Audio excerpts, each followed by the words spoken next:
So I'm advising you to ditch the weight belt. Overuse of this is just going to make inactivity of the transverse abdominis, and it result in a weaker transverse abdominis. What you hear all the time is if you wear a belt, that's a crutch, you should just strengthen your core. But in general, you don't see that. Most of the data that actually does support that shows what we would call a clinically insignificant difference in muscle activation as based on EMG or other similar analyses. Overuse of this is just going to make inactivity of the transverse abdominis, and it result in a weaker transverse abdominis. Overuse of this is just going to make inactivity of the transverse abdominis, and it result in a weaker transverse abdominis. So you have it a little bit loose so that now you can push into it and then have that pressure against the pad, which is pushing back in the opposite direction. It's giving you that extra torque and spinal stability.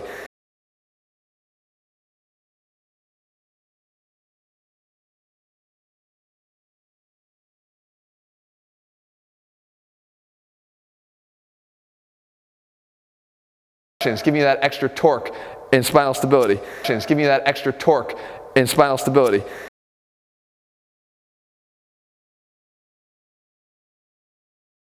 Now do it the way I'm showing you here. Breathe out and tighten down. Contract your abs forcefully. Be conscious of how hard you're contracting your abs. Make sure that you've expelled the air and that you're tightening up from the inside out. You're creating that intra-abdominal pressure.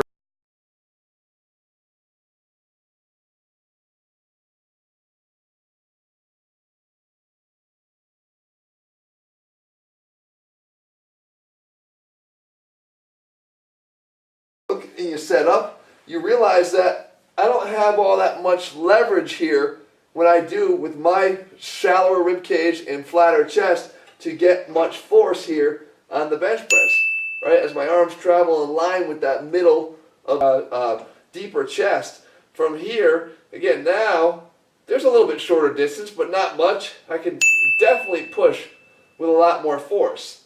Because again, I've involved a lot more of the chest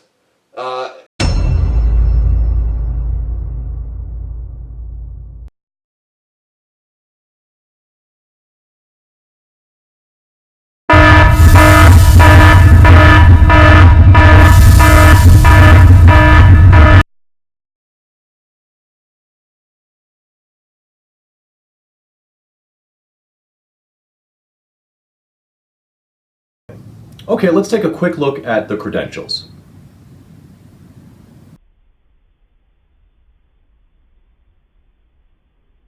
Now do it the way I'm showing you here. Breathe out and tighten down. Contract your abs forcefully. Be conscious of how hard you're contracting your abs.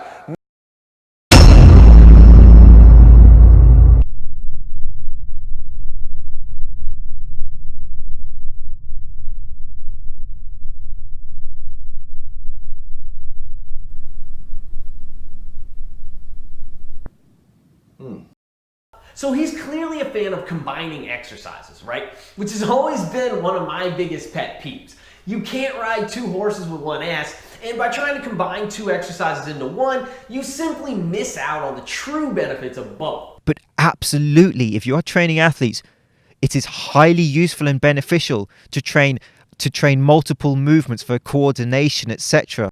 It is highly useful and beneficial to train multiple movements for coordination, etc.